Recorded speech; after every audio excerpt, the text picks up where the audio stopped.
left with the team still being able to trade. Do want to let that tick too.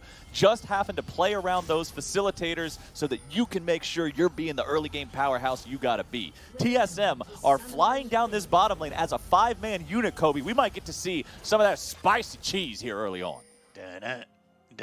Yeah, so we call it prep. We call it prep these days. We don't really call prepping the cheese. Yeah, hey, for a good lunch, you got to prepare the cheese. Come on, man. It's our new flavor of cheese, actually, just developed here at home. Stratagem. Okay, yeah, stratagem cheese. Well-fermented stratagem. Yeah, it's like a mozzarella, cheddar jacket. I don't know anything about cheese. I can't even finish this joke. Okay, let's just go ahead and drop that off and go ahead and look back at what's actually happening on the Rift here, as nobody's going to do anything else tricky here at the beginning of the game after that early attempt from TSM.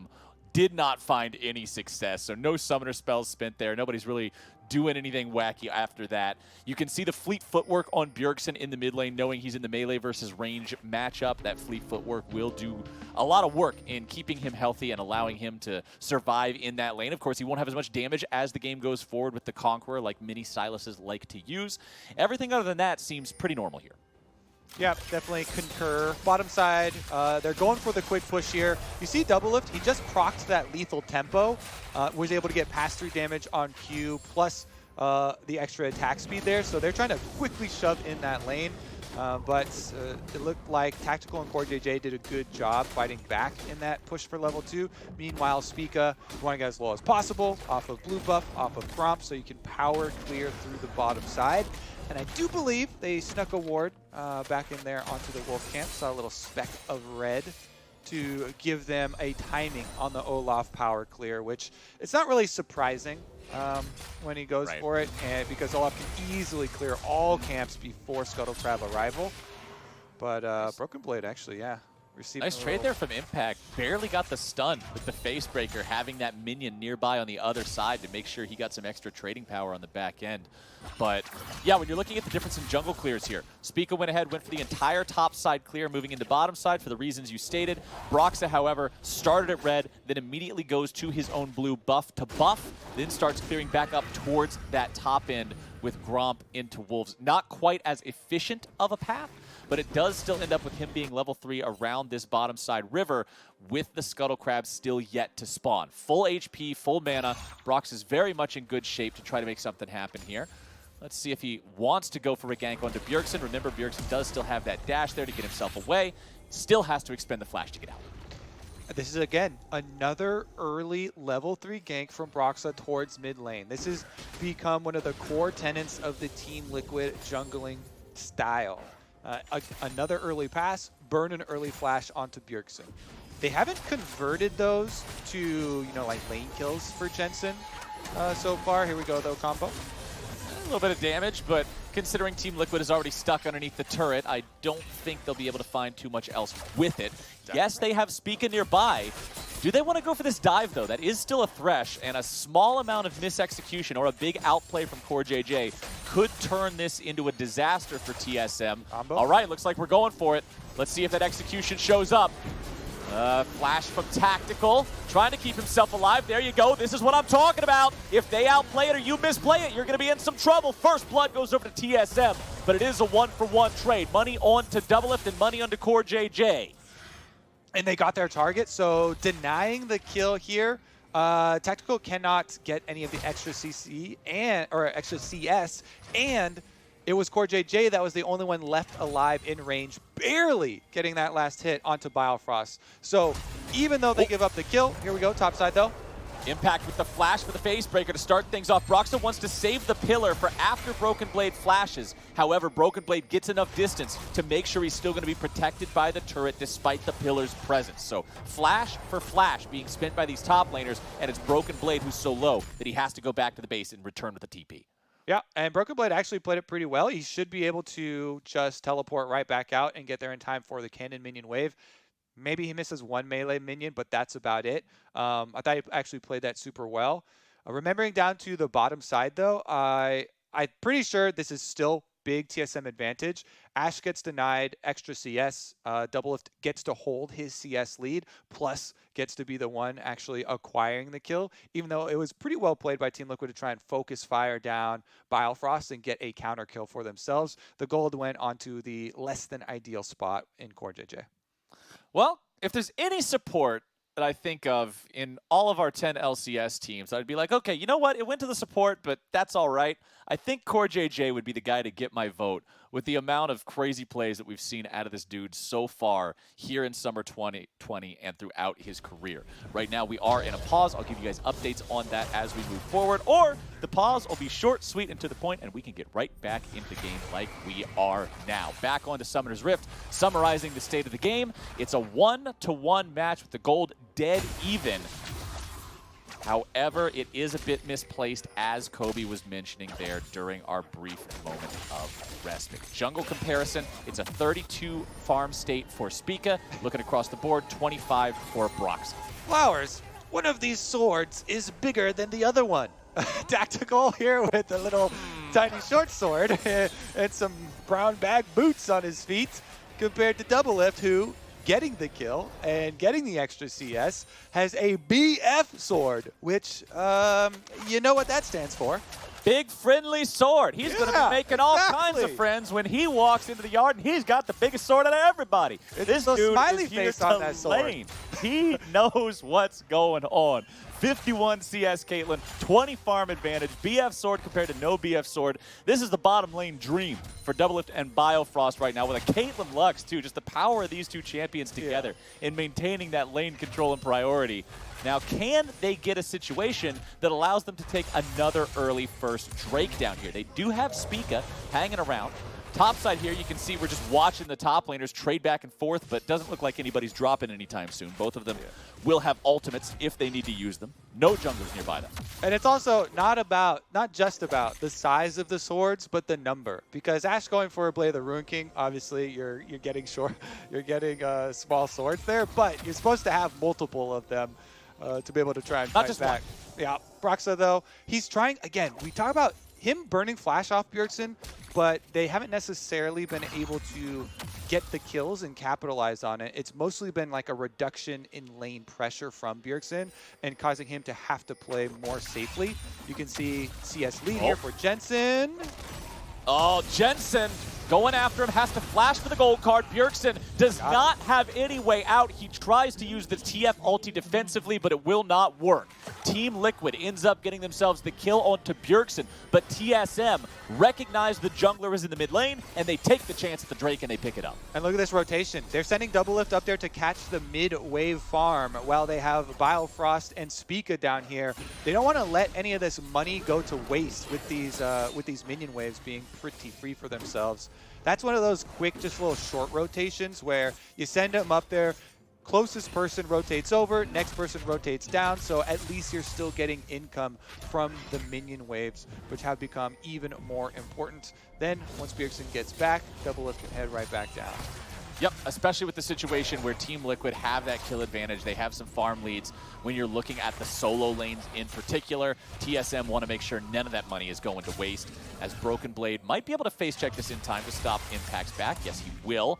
Volibear versus Set, man. Two of the biggest meatballs in League of Legends going head-to-head here with a 1v1, but Broxah is not going to leave that as a 1v1 for long. Remember, Broken Blade already flashed earlier. This is what you like to see from a jungler, Mr. Kobe. You know it and I know it too. Not only is he getting involved in the lanes, he's making the return visits while the flashes are still on cooldown. Broxah wants to win both sides of the pond here, and he's making Trundle look like a turbo ganker. He's got 2 kills to his name. Red Smite Trundle fully operational. He's punishing these solo laners that do not have flash. He got the one down there onto Bjergsen, immediately goes top, gets that one as well. And this time around, he's not letting the objective slip through Team Liquid's fingers. They will be able to get the Rift Herald for a 3rd game in a row, even though TSM got the first dragon, and they do have the possibility down there. Team Liquid, with this early gold lead, plus the gold in hand of using that Rift Herald, I think are really well set up to play off some global pressure now with Jensen's Twisted Fate. They should be looking for a proactive area to use Jensen in the side lane, try and teleport through to get an extra kill and make use of the extra map pressure. Yeah, this is the first game in the series that TSM hasn't started the Rift Herald and then TL stole it. They got the first one in all 3 games, but the previous 2 they had to stop TSM from taking it in order. You burn your hand on the stove once, then you test it one more time just to make sure. Just to make sure it's hot. Like, okay, you burn the other hand, and now you're out of hands. Exactly. So, no more hands. Once you run out of hands, you got to leave the stove alone. Team Liquid are able to keep that one secured for themselves. I don't think that message on the screen was correct because Biofrost is still running around, but Treats is in. Oh my god. Oh no. No bamboozle, no bamboozle. It's still no Biofrost. bamboozle. Okay, promise. no bamboozle. Yeah. Broxah passes off the blue buff over to Jensen. The Twisted Fate ulti is ready to go, and just like that, he's making his appearance here in the bottom lane. Biofrost is killed off. Jensen comes down to bottom lane just for a spectator ticket. He doesn't even get an assist. Okay, well, Biofrost has also entered the fountain. I think the title might have been a little off there. That was the announcement was supposed to be, as TL put him there. And just as we call for it, the Twisted Fate play comes through for Team Liquid right on time. So close. That death sentence headed for double lift, but he gets himself out of the way with the 90 caliber net just in time to prevent more coming through there from TL. Maybe a possible dive since Broxah was hanging around down there too. Still more 1v1 between Broken Blade and Impact here in the top lane. Broken Blade trying to make sure he catches up to him for a little bit of extra damage. Spica's also on bottom side now as Broxah has got himself towards the other end of the map, and that means that Team Liquid must be respectful, not overextend into the Olaf that has all summoners and ultimate ready to go.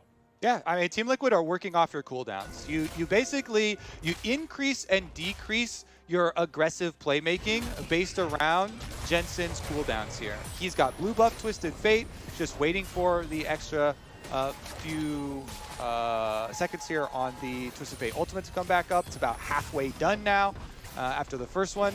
It's within this window of time where TSM are trying to mine as much pressure, as much gold as possible.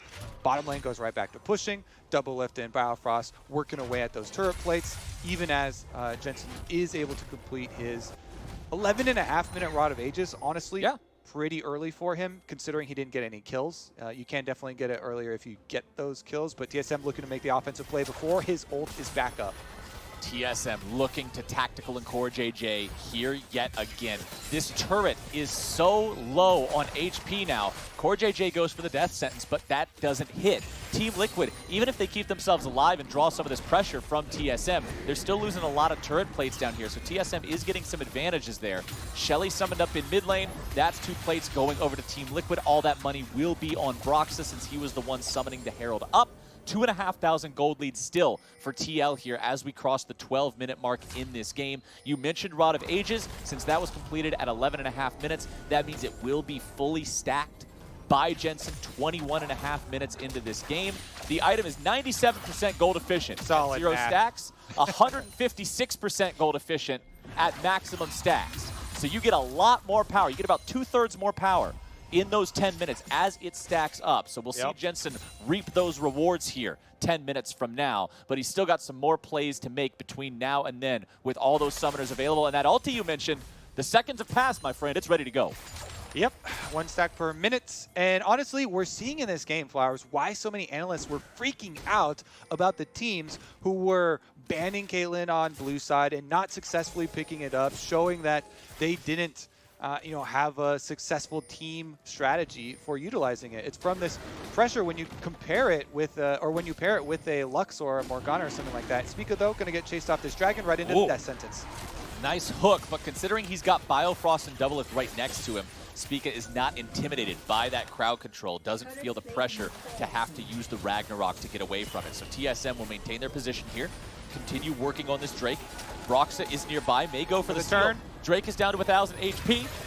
Jensen wants to work his way down here as well, but Tactical being jumped on. Bjergsen gets the initiation onto him, but a nice death sentence, or dark passage, excuse me, the one that saves him there. As Spica pops the Ragnarok now, the Olaf is not in good shape, my friends. 400 HP, no ulti ready, means it is very hard for him to get into this fight. If he goes in, he is not getting back out alive. No way into the pit, barring a flash. Tactical will continue firing off the volleys, trying to keep TSM away. There is a ward from TSM in the pit there, keeping an eye on the Drake. There's your arrow fired off. Tactical in some trouble. Dragon going to be secured now by TL, but where is the fight going to go? Core JJ having to kite himself away. Biofrost nearly going to be killed off. 2 from TSM, barely left alive. They so close to getting themselves killed, but they walk out of it. TSM will take the kill, but it's Team Liquid taking the objective. Very big for Team Liquid to get the Dragon kill before this took place. I will say, pretty well executed with the low health bar of Spica there from TSM. You saw it was Bjergsen Ash Arrow from the stolen Ash Arrow right into a flash snare from Biofrost. And Biofrost able to navigate his way out while Doublelift even goes over the wall and forces Jensen back as well. So pretty well played considering the circumstances that led up to it. That being said, Team Liquid get the Dragon and they get the top side pressure, taking a full turret for Impact with his Blade of the Ruined King completed on set. He's just stomping through that lane. Okay, here's our replay. Let's look at how this fight played out with Team Liquid sticking to the Drake. So that's the stolen Ash Arrow into Flash Snare from Biofrost I'm talking about. And when he gets hooked in, it's already a 100% to 0 kill on the Ash. And Doublelift then nets over the back of this wall. And with another spell here from Biofrost throwing the snare over the wall to try and get slow on Jensen, he forces another summoner spell. So that's why, even considering the circumstances of Team Liquid getting the objectives, and Team Liquid surely in a power position, the mechanics there of that actual fight and assassinating tactical were pretty well played. But again, Team Liquid, they hold everything right now. They've got a huge advantage in the side lane with your set over Volley Bear here. Completed Blade of the Ruined King means Impact can get full priority. Plus, they're the ones with the Twisted Fate looking to capitalize on another TSM start of Rift Herald. TSM are not afraid of the fact that TL are ahead in gold right now. They're the ones going after this objective. They're the ones daring Team Liquid to challenge them. The Rift Herald is secured by Spica. He will pick the eyeball up and run away, give him the thumbs up on the way out, and TSM will complete a successful Rift Herald take here with Team Liquid nearby. I'm honestly perplexed that was allowed. They they roamed Impact up. Yeah. He walked up, so you saw Volley Bear down there alone. Broken Blade was able to fully push in bottom side, and TSM successfully kill and extract the Rift Herald eyeball while Team Liquid have this ginormous lead.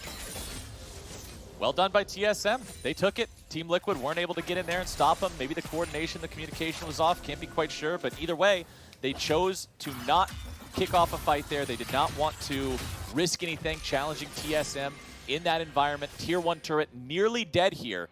Team Liquid, if they can get a push together, will be able to knock that one down rather swiftly.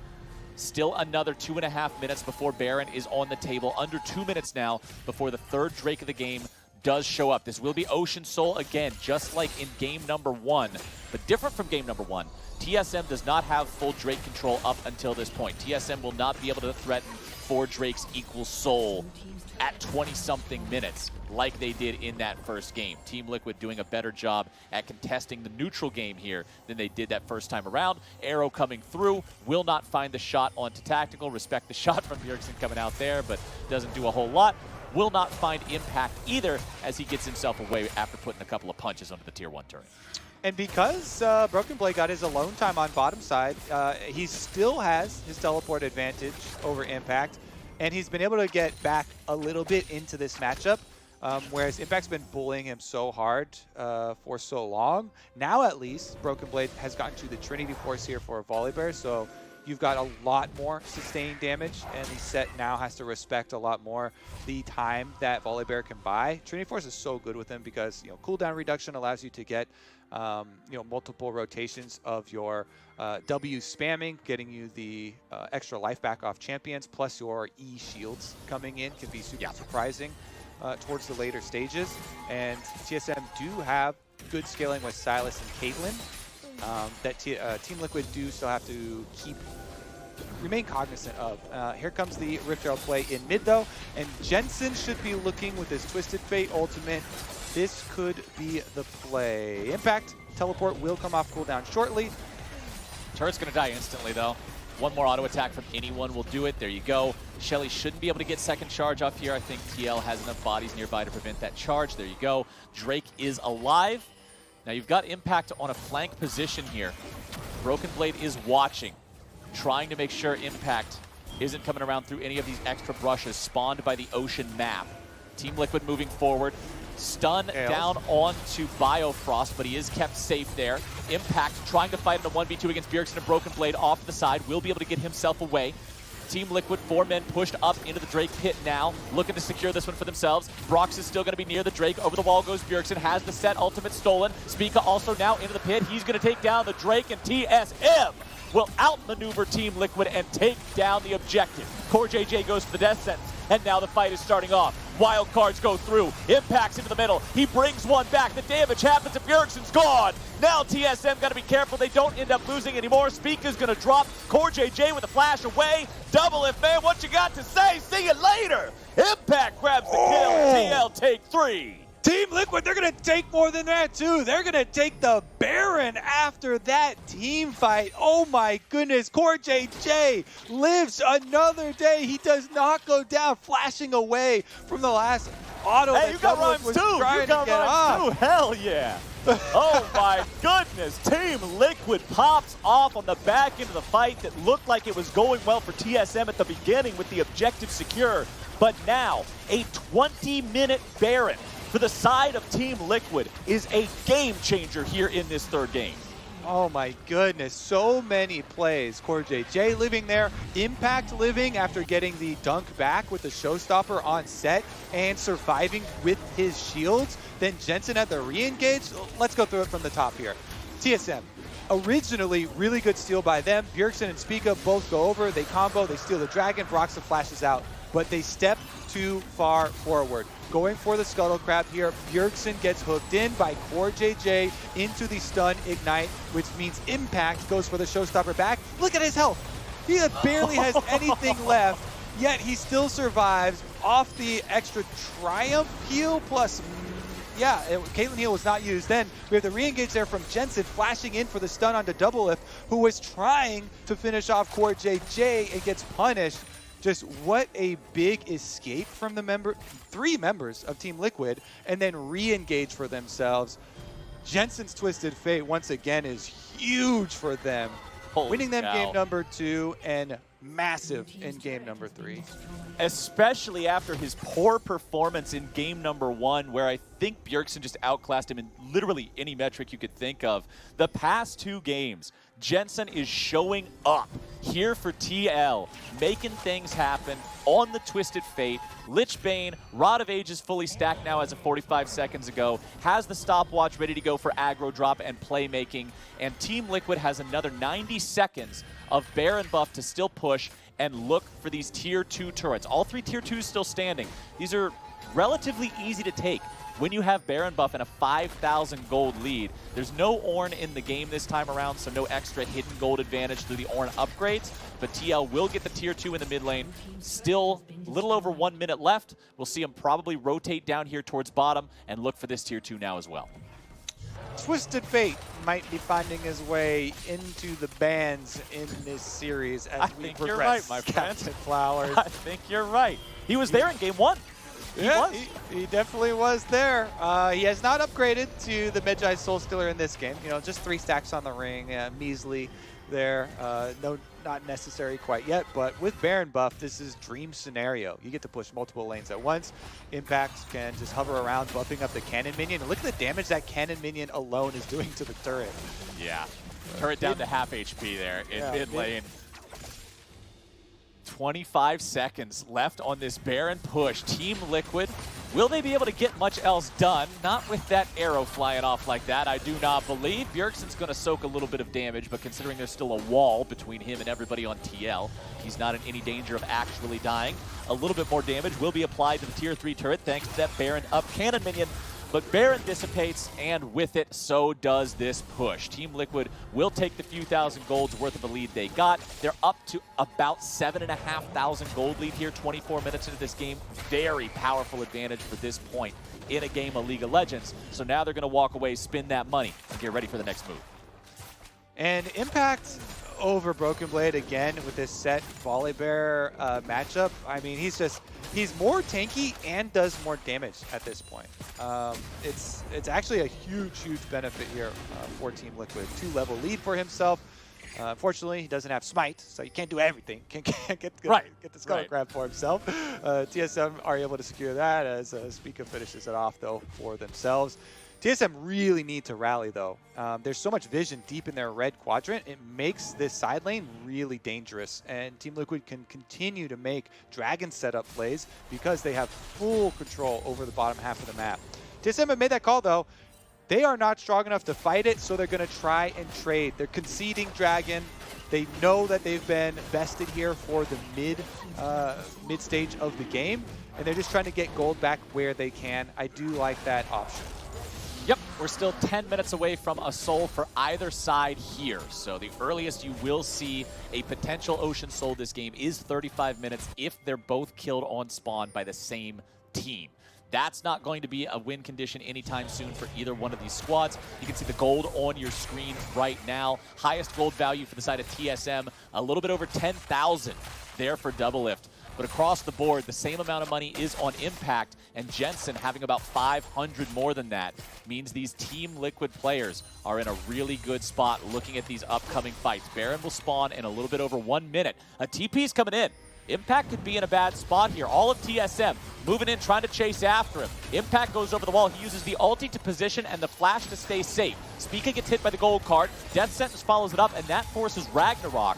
So TSM's jungler now does not have his get out of jail free card. Tier 2 turret in the top lane of Team Liquid is under pressure. Lots of damage being poured into that one. TSM knows they have to take it down if a fight's going to break out here. They cannot fight underneath the turret. Broken Blade eats a gold card. Death Sentence comes through. Broken Blade with the jump away to safety, and Impact now going to be in some trouble. Goes for the Haymaker, Playmaker. Yes, he's going to stay alive. Wild card's thrown through. Spica tries to get himself away. Down to about 10% HP, but he's got the shields from Biofrost to stay alive. More cards coming out, and Spica goes to the Shadow Realm as Bjergsen is the next target. Going golden only for a moment. Bjergsen will stay alive, and now he falls.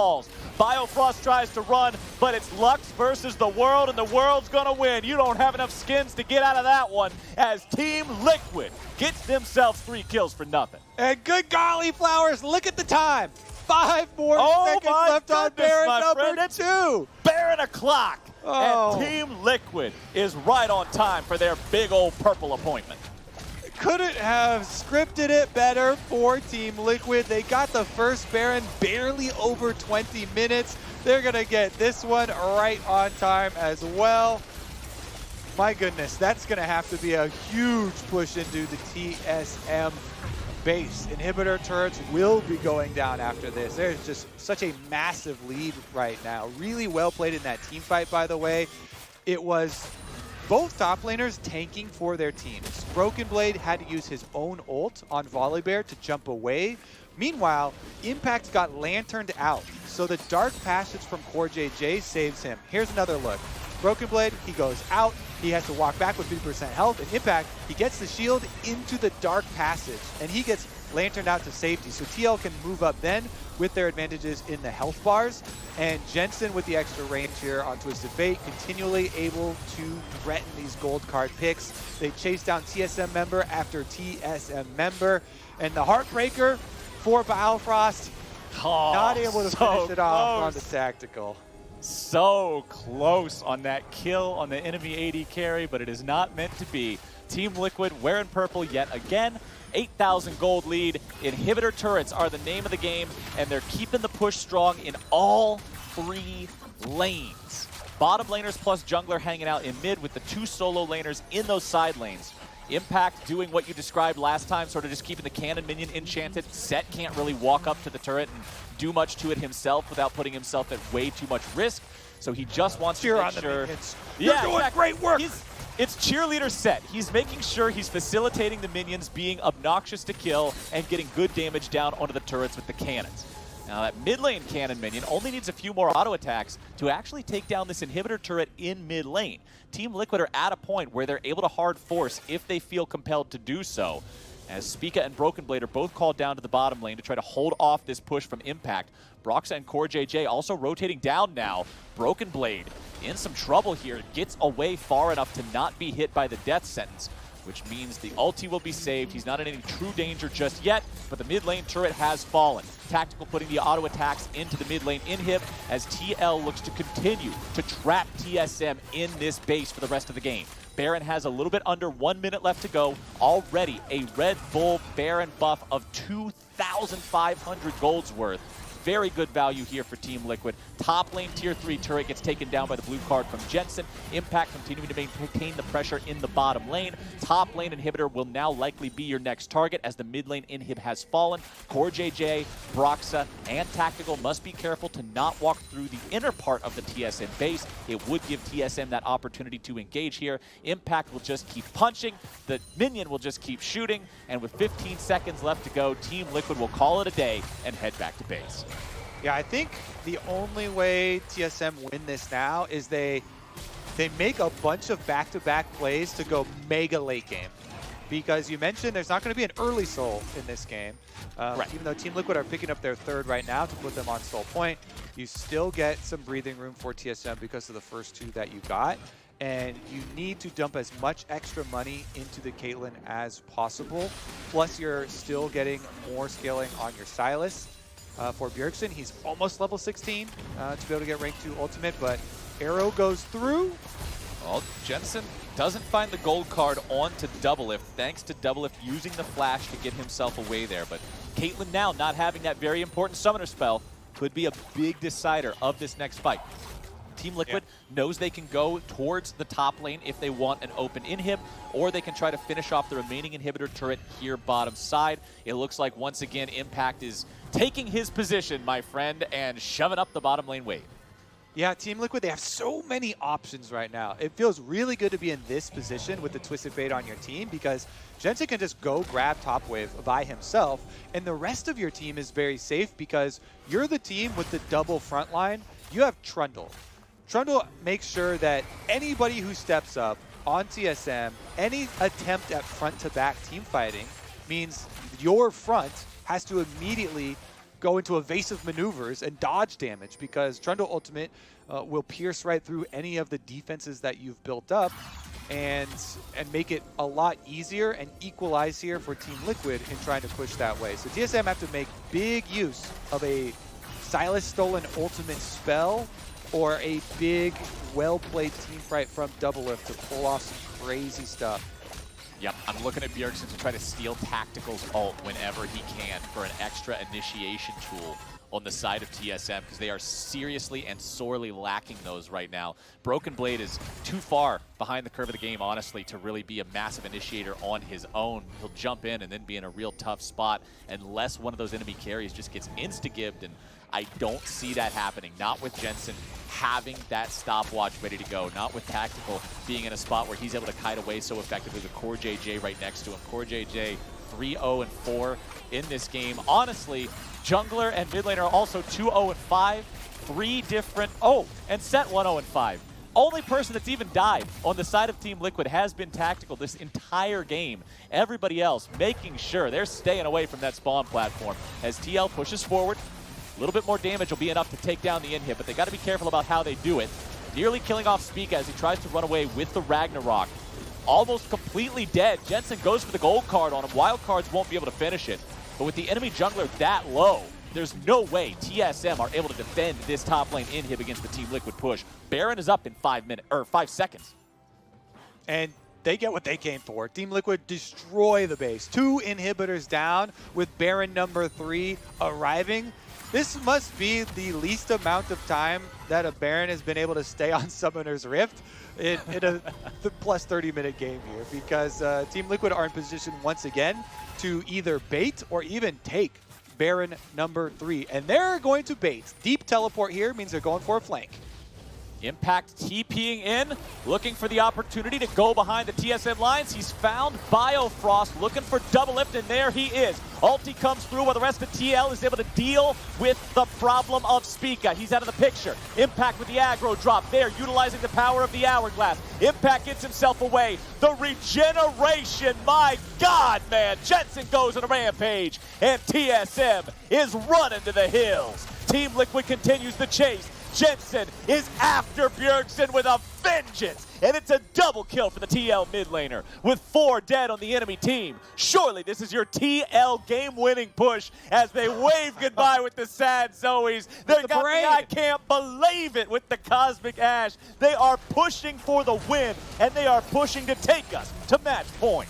Team Liquid with the parade right down mid lane to celebrate their victory in game number 2. Can they collect some more KDA? Won't be necessary here as the Nexus is down.